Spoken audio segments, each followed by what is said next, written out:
ព្រឹត្តិបត្តិព័ត៌មានកម្ពុជាទឹកសម្រាប់ថ្ងៃទី15ខែតុលាឆ្នាំ2025តាមបណ្ដាស្ថានីយជលសាស្ត្រ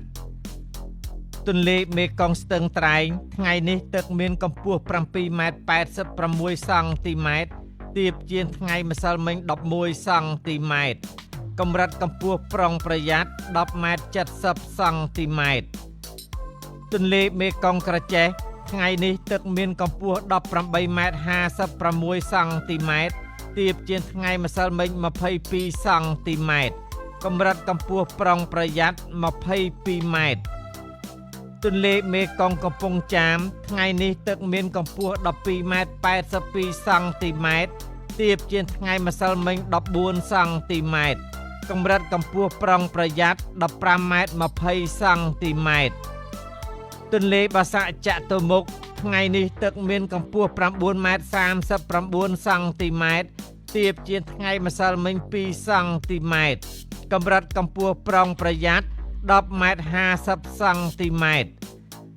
ទន្លេមេគង្គអ្នកលឿងថ្ងៃនេះទឹកមានកម្ពស់6ម៉ែត្រ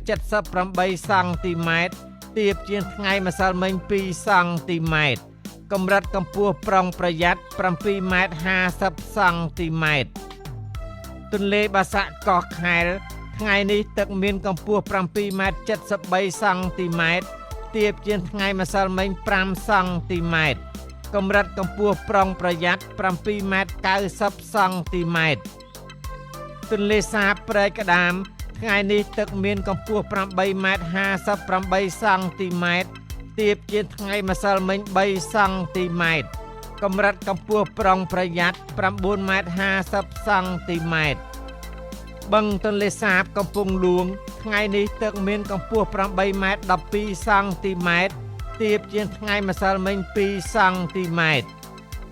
សូមជម្រាបជូនថាស្ថានីយជលសាស្ត្រទន្លេមេគង្គទន្លេសាបនិងទន្លេបាសាក់ទឹកបាននឹងកំពុងស្រកជាបន្តបន្ទាប់ការផ្សាយរបស់ក្រសួងធនធានទឹកនិងឧតុនិយមថ្ងៃទី15ខែតុលាឆ្នាំ